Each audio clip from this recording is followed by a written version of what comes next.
कुछ देखो क्वेश्चन विशेष टाइप वाले। The smallest odd, question number first, the smallest odd composite number is, composite number is, number A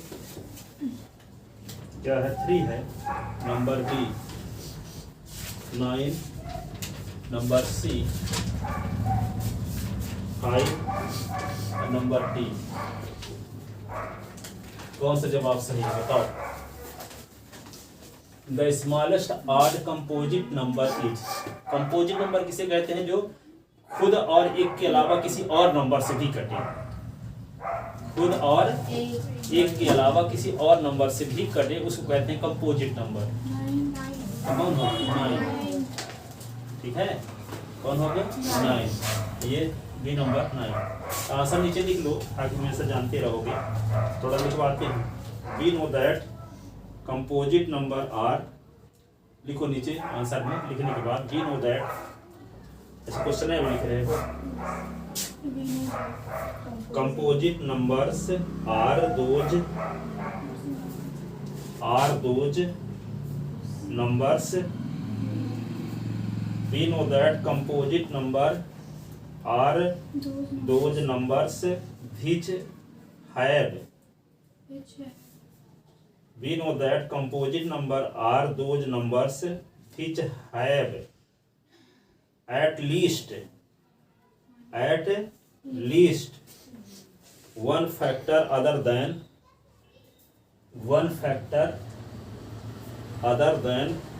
one and the number itself, one and the number itself, ठीक है। तो number 3, 5 and 7 has no factor other than 1 and themselves.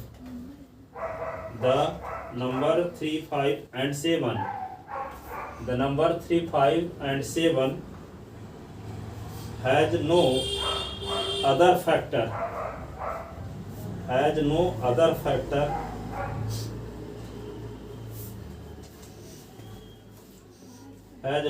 factor than 1 and themselves, so they are not composite number, so they are not composite number. तो number 9 is composite number, number 9 is composite number. Sense तो समझ गए हो ना।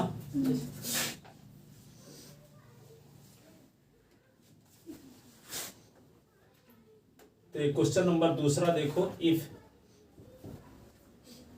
8 tan theta, सुनो 8 tan theta is equal to 15, then value of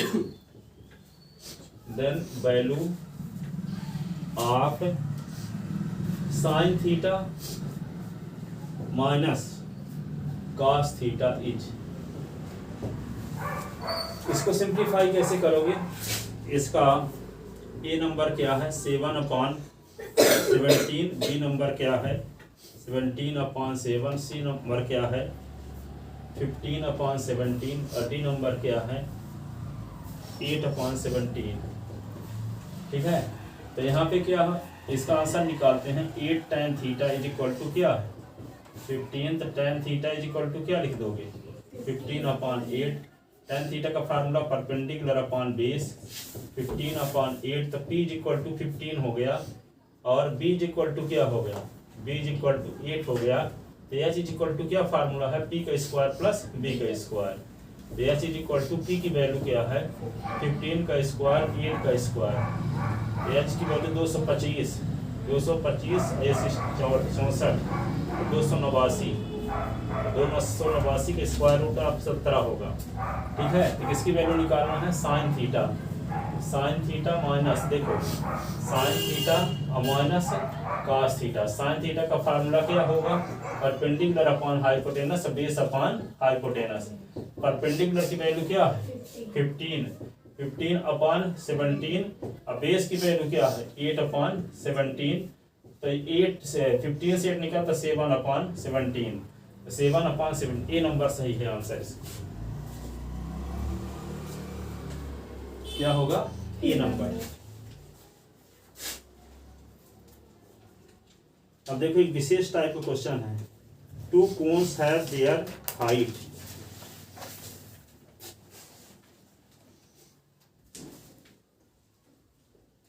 तीसरा question है। तीसरा क्वेश्चन दिया है to cons have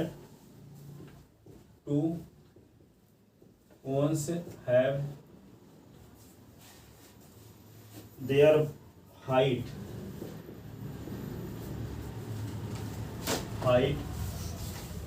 HEIGHT heights in the ratio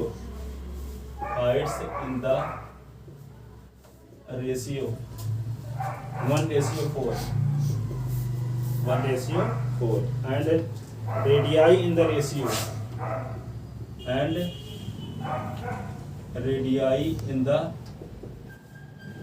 ratio क्या दिया 4:1 then ratio of their balloon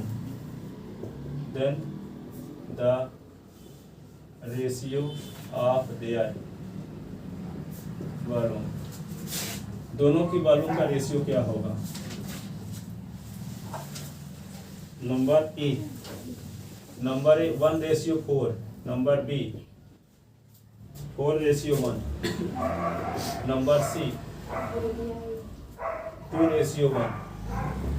number D क्या 1:2। तो क्या करना है दोनों के बालून का रेशियो निकालना है।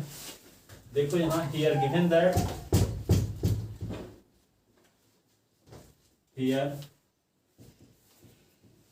दैट क्या दिया है H1/H2 is equal to 1:4 1/4। R1/R2 is equal to क्या दिया 4/1। अब V1/V2 का क्या फार्मूला है बताओ। कौन है ना तो 1/3 पाई R1 का स्क्वायर H1 1/3 पाई R2 का स्क्वायर H2। 1/3 कट गया पाई कट गया। तो क्या लिखेंगे R1/R2 का स्क्वायर और H1/H2 ऐसे ना। देखो तो R1/R2 की वैल्यू आपको पता है क्या 4/1 का स्क्वायर। H1/H2 की वैल्यू भी पता है 1/4। तो 4 का स्क्वायर क्या होगा 4 का स्क्वायर 16/1 और 1/4 4 जा तो क्या होगा 4/1 तो 4:1। कौन आंसर सही है B number. V1/V2 is equal to आ गया 4/1। तो V1:V2 इज इक्वल टू क्या होगा 4:1। अब कौन के बालून का फार्मूला जानते ना हो 1/3 पाई R²H। तो पाई दो कौन है तो पाई R1 का स्क्वायर H1 और पाई 1/3 पाई R2 का स्क्वायर H2। 1/3 कट गया पाई कट गया तो R1/R2 का स्क्वायर। ये CBSE बोर्ड में हमेशा ये क्वेश्चन आता है MP बोर्ड में भी आया था 2019 में। ठीक है ये बहुत इंपॉर्टेंट क्वेश्चन है ऑब्जेक्टिव में हमेशा आता है। ठीक है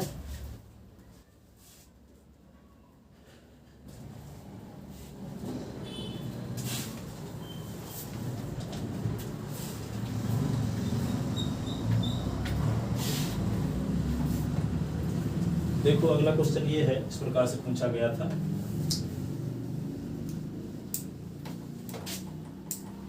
चौथा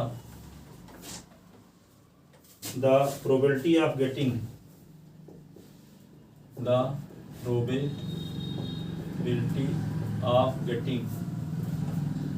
probability of getting 101 marks in out of 100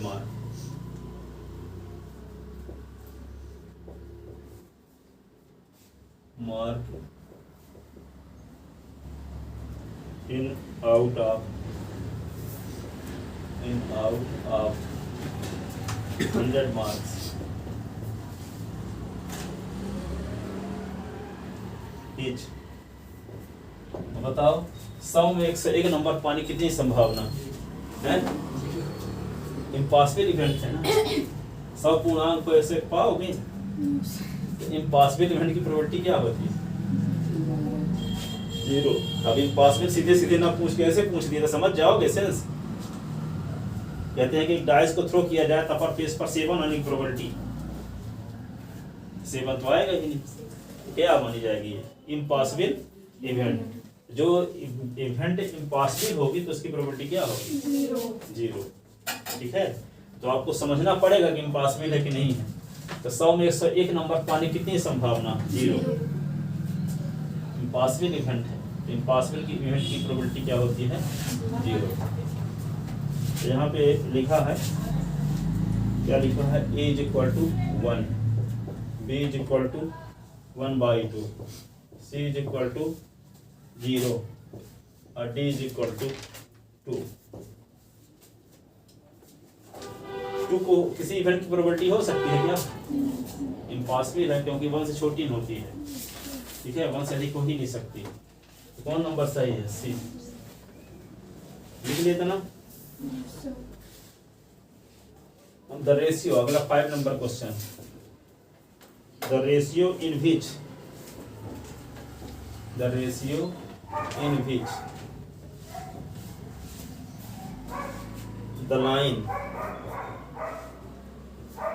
line कौन?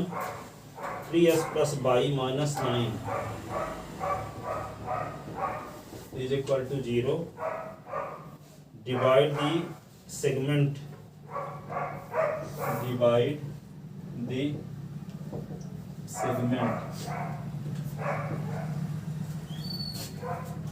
passing the point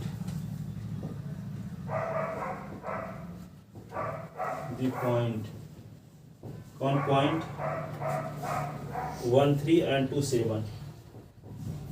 1, 3 and 2, 7 each। अब ये कहता है कि इन दोनों पॉइंट को मिलाने वाली लाइन को ये स्ट्रेट लाइन किस रेशियो में डिवाइड करती है, तो वो रेशियो आपको बताना है। तो ए नंबर क्या दिया है? 3:4। बी नंबर क्या दिया है? 4:3। सी नंबर क्या दिया है? 2:3 और डी नंबर क्या है? 3:2। अब जब तक इसको लगाओगे नहीं तो कोई नहीं बता सकता कौन सही होगा। ठीक है, किसी से पूछोगे इस पार्ट तो क्या बताएंगे जब तक लगाएंगे नहीं। अंदाज बस कोई कुछ बता देगा, कोई कुछ बता देगा। ठीक है, इसको सॉल्व कैसे करना होगा? देखो ये पॉइंट है, एक है ए जिसका कोऑर्डिनेट और बी का कोऑर्डिनेट आपको पता है, ये 1, 3 और बी का कोऑर्डिनेट 2, 7। इसको हम क्या मान ले? x1/1। इसको क्या मान ले? x2/2। और एक लाइन ये पॉइंट सी पर काटती है, मान लेते हैं लाइन किस रेशियो में डिवाइड करती है? λ/1 या k/1।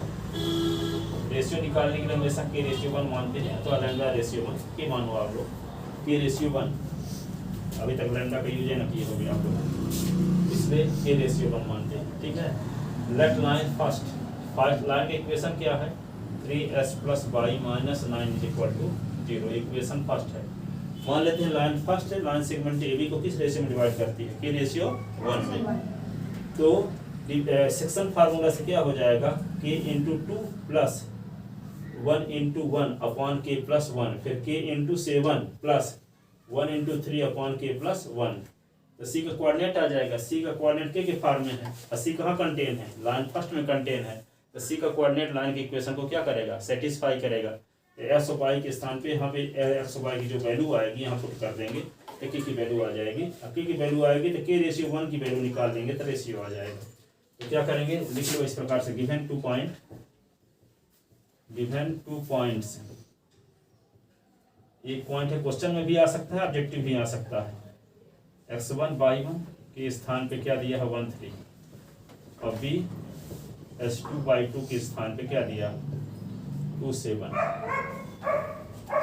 And equation of a line and the equation of a line, line का इक्वेशन क्या है 3s plus Y minus 9 equal to 0, equation first. मान लेते हैं लाइन फर्स्ट डिवाइड करती है लाइन सेगमेंट ए बी किस रेशियो में, के रेशियो 1 में। Let line first divide line segment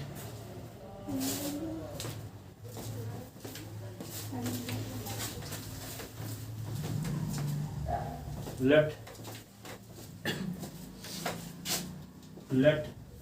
line first divide line segment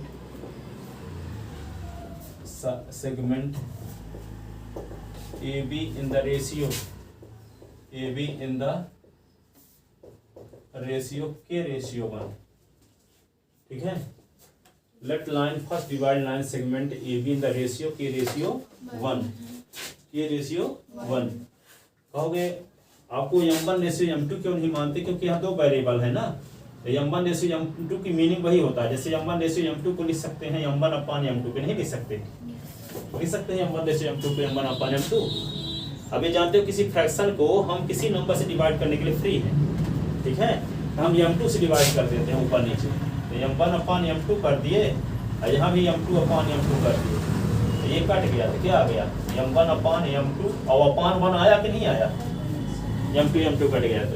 तो अपनी सुविधा के लिए m1 अपान m2 को k मान लिए, तो k रेशियो 1, तो k की जो वैल्यू आएगी वो m1 अपान m2 की वैल्यू कहलाएगी, ठीक है।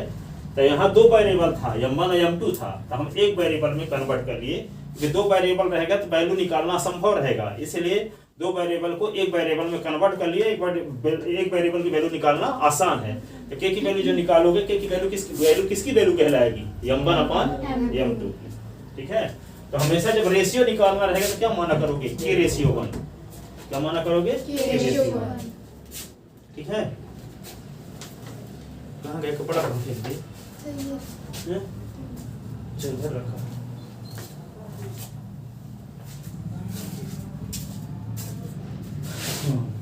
तो क्या लिखे, लिख दिए ना k ratio 1, then by section formula, then by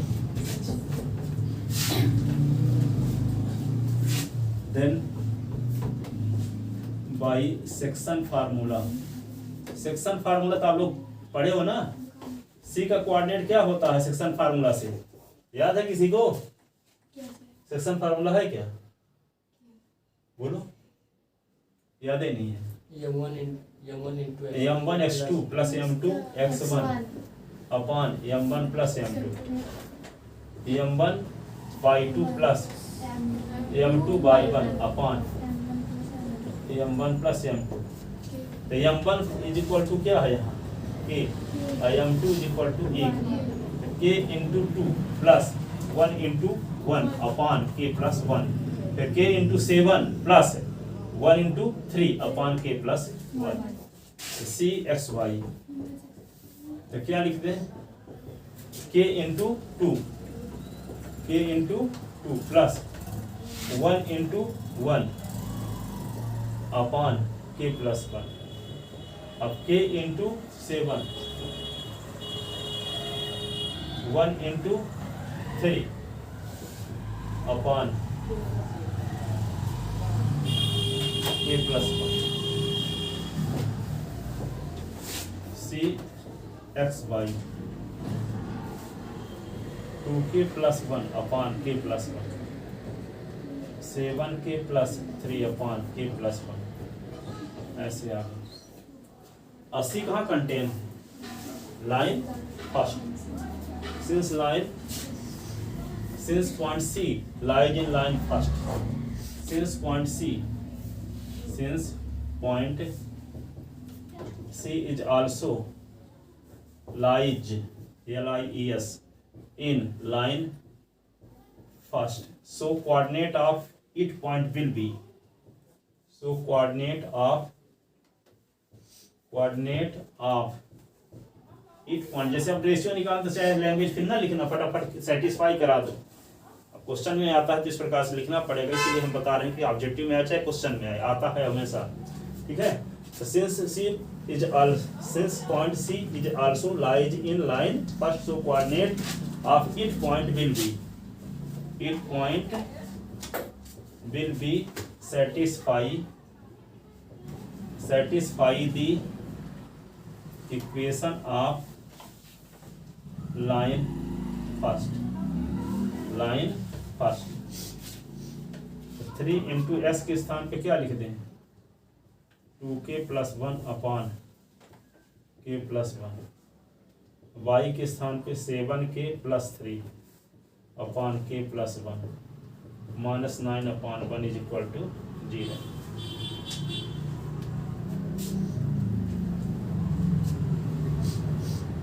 ये क्या होगा k + 1 3 2 जा 6k ये 3 7k + 3 ये क्या होगा 9 × k + 1 = 0। तो क्या आएगा 6k और +3 + 7k + 3 9k -9 = 0। इसके नीचे 1 लिखेंगे और इसका मल्टीप्लाई 0 के साथ सब 0। अब देखो यहाँ पे 6k और 7k 6 और 7 क्या होगा 13k 13k से 9k निकल गया तो 4k यही ना।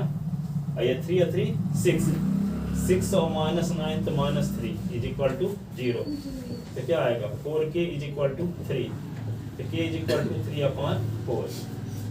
ठीक है। अब k रेशियो 1 का मतलब क्या हुआ तो k की वैल्यू 3/4 रेशियो 1 करो तो कोई फर्क पड़ेगा नहीं 3/4 तो 3/4 कौन नंबर सही है 3/4 दिया है कोई ए नंबर 3/4 हो। ये लाइन क्या करेगी लाइन सेगमेंट ए बी को 3/4 के रेशियो में डिवाइड करेगी 3/4।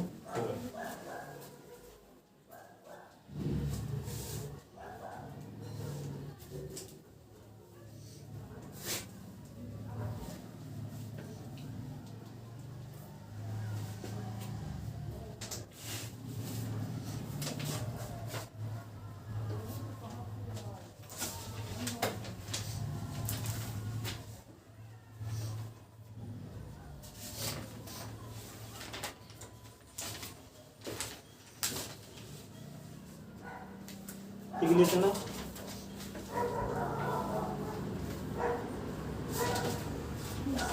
अगला क्वेश्चन ये है if tan ² 45 minus cos ² 30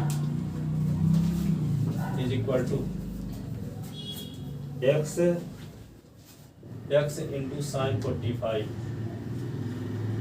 or cos 45, then the value of x is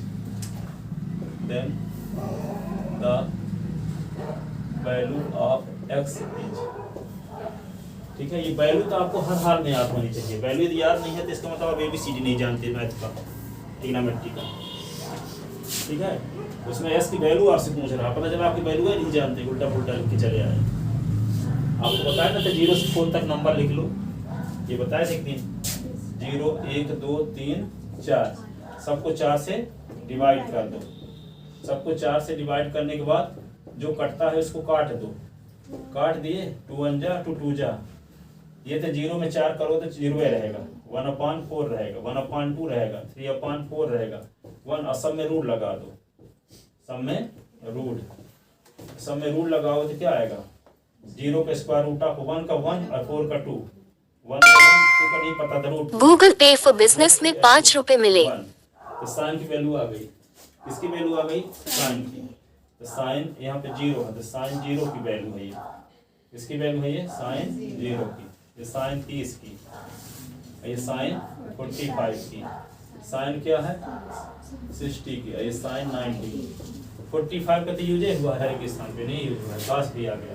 उल्टे क्रम में लिख दोगे तो 1 √3/2 1/√2 1/2 0 काश 0 की वैल्यू है ये काश 30 की वैल्यू है काश 45 की वैल्यू है काश 60 की वैल्यू है काश 90 की वैल्यू है।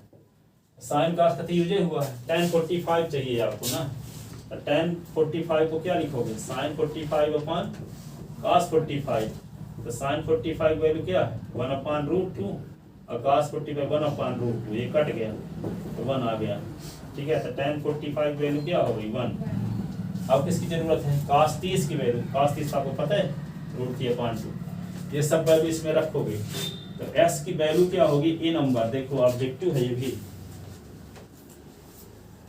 ए की वैल्यू क्या होगी 1/2 और बी की वैल्यू क्या है 1, सी की वैल्यू क्या है 2, डी की वैल्यू क्या है 1/3 ऐसे। ठीक है, तो यहाँ पे लगाते हैं इसको। tan 45 वैल्यू को आपको पता चल गई कि नहीं, tan square 45 cos square 30 x, ये क्या हुआ sin 45 और ये cos 45।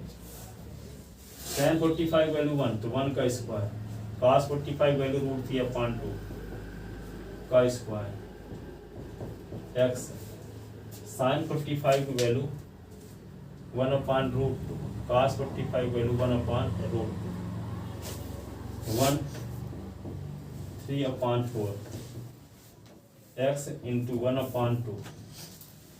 ठीक है ना, 1/√2 को मल्टीप्लाई 1/√2 के साथ तो √2 हो जाएगा और ये होगा 4 और -3/4 s/2। ठीक है, ये होगा 1/4 इज इक्वल टू s/2, तो 2/4 इज इक्वल टू x।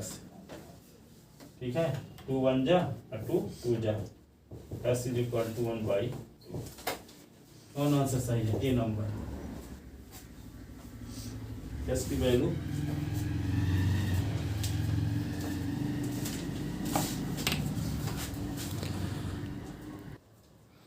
लिख लेता ना, इसकी वैल्यू लिखे।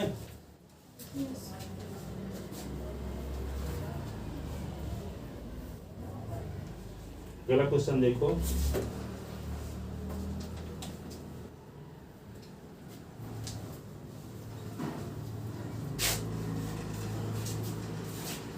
If N isosceles right triangle, क्या है, in an isosceles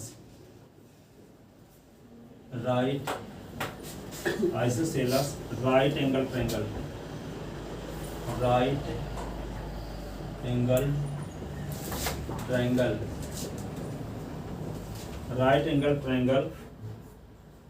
if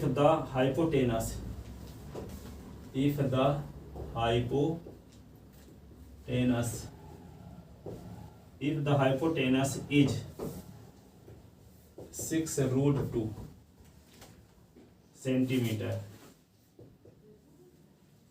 then the length of sides of triangle, then the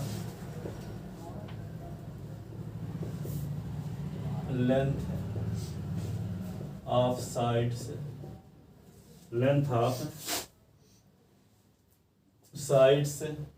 of triangle की साइड क्या होगी। यहाँ पे देखो एक राइट ट्रायंगल कहता है तो आइसोसेलस से दो साइड इसकी इक्वल होगी, दो साइड क्या होगी इसकी इक्वल, तो दो इस प्रकार का होगा, ये साइड इक्वल है, ये हाइपोटेनस होगा, तो हाइपोटेनस भर आपको पता है क्या है 6√2, लेकिन ये इक्वल साइड होंगी दोनों। ठीक है, ए बी सी, सी यहाँ 90 डिग्री का है। ठीक है, तो हाइपोटेनस यहाँ कौन सा है, ए बी है। ये आइसोसेलस इसका मतलब क्या है, इसकी दो साइड इक्वल होंगी।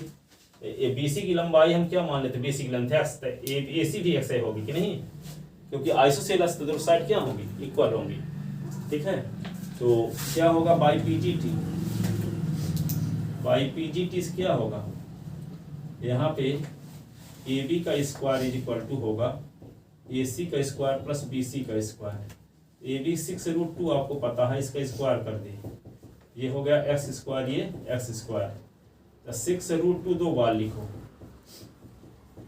एक्स स्क्वायर तो 2x स्क्वायर, ये क्या होगा 6×36 36 गुणे √2 का √2 के साथ 2x², 2 काट दिए, 36 is equal to x square, तो x इज 6 का square is equal to s का square, s is equal to 6 centimetre.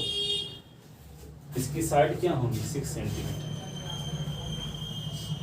Side क्या होगी, तो इसमें ए नंबर ऑब्जेक्टिव क्या दिया था 6√2, बी नंबर क्या था 7 सेंटीमीटर, सी नंबर क्या था 5 सेंटीमीटर और डी नंबर क्या दिया है 6 सेंटीमीटर। कौन सा आंसर सही है, डी नंबर 6 सेंटीमीटर।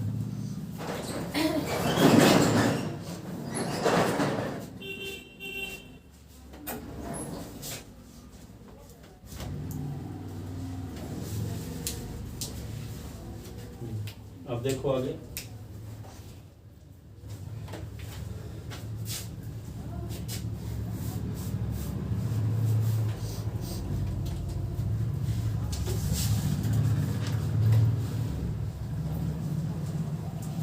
लिख लिया इतना।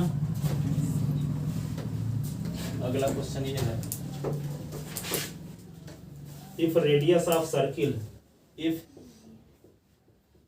Radius of circle, radius of circle is 3 centimeter, 3 centimeter, and tangent drawn from an external point, and tangent drawn from external point, external point, external point to the circle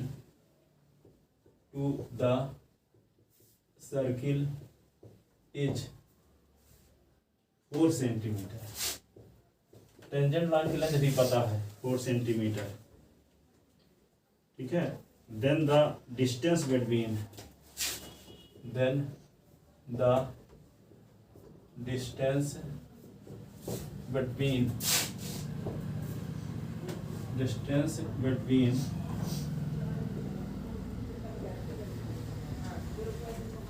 distance between then the distance from center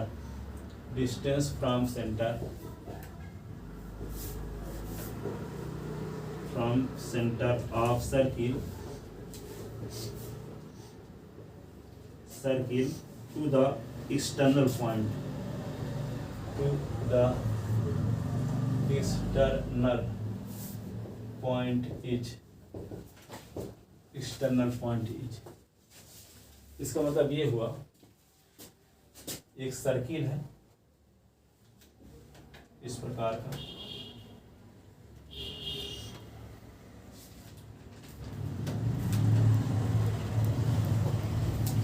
इस circle के external point से इस पर draw की गई tangent line की length 4 centimetre, PA is equal to 4 centimetre. Radius क्या है इसकी 3 centimetre.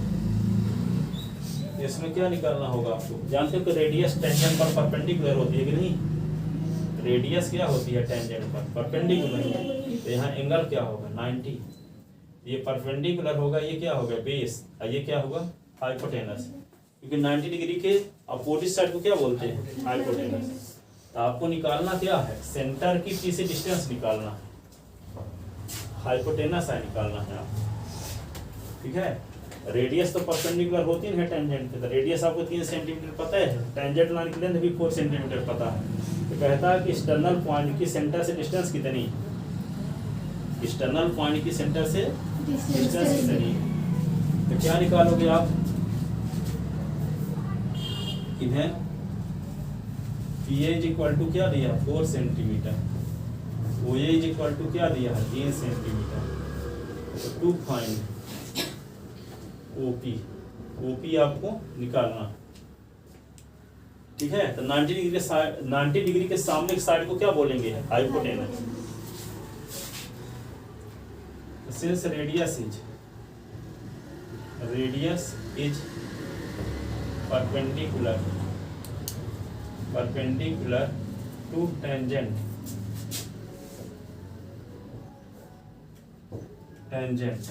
so OA perpendicular on PA the implies triangle OAP is a right angle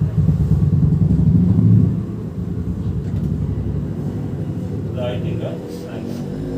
Then by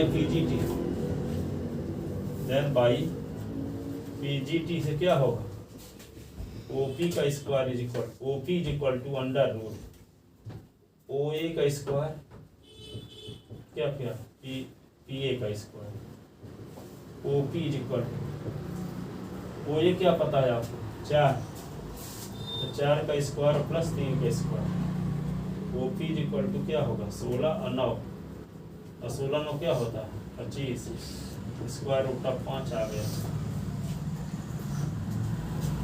ठीक है तो क्या आ गया distance from centre of circle to external point is यहाँ पे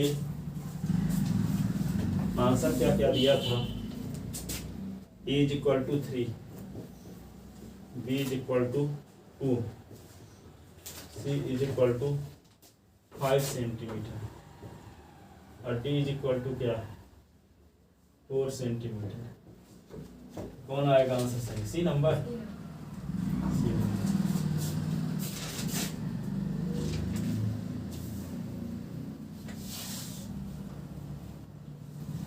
लिख रही था ना। अब अगला क्वेश्चन देखो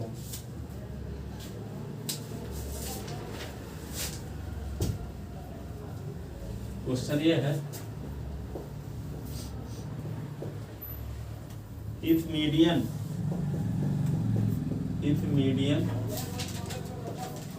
is equal to क्या दिया 137 and mean is equal to क्या दिया 137.05 then value of mode the value of mode की वैल्यू क्या होगी नंबर ए 156.90 बी 136.90 186.90 206.90 ऐसे। तो क्या रिलेशन जानते हो मीन मीडियन मोड में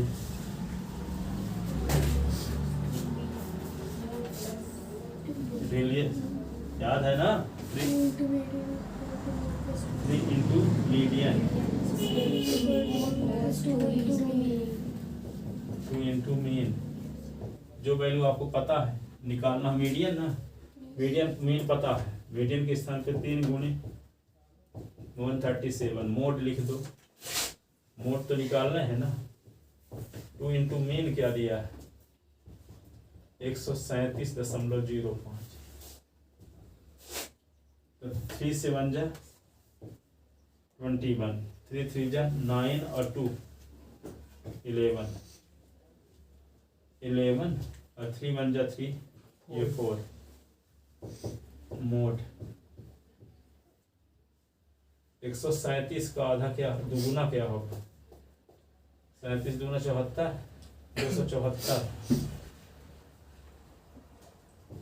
274.1 411 माइनस 274.1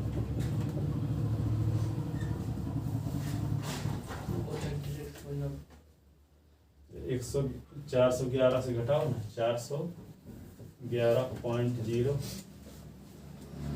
274.1। 10 में एक गए क्या होगा 9। 11 में 5 गए 6 5 11 6। अब क्या होगा 11 में 8 गए 3। 4 में 3 गए 1। तो क्या आ जाएगा 136.9। ये हो गया मोड इज इक्वल टू 136.9। ये आ गया मोड। ठीक है, लिख लोगे ना।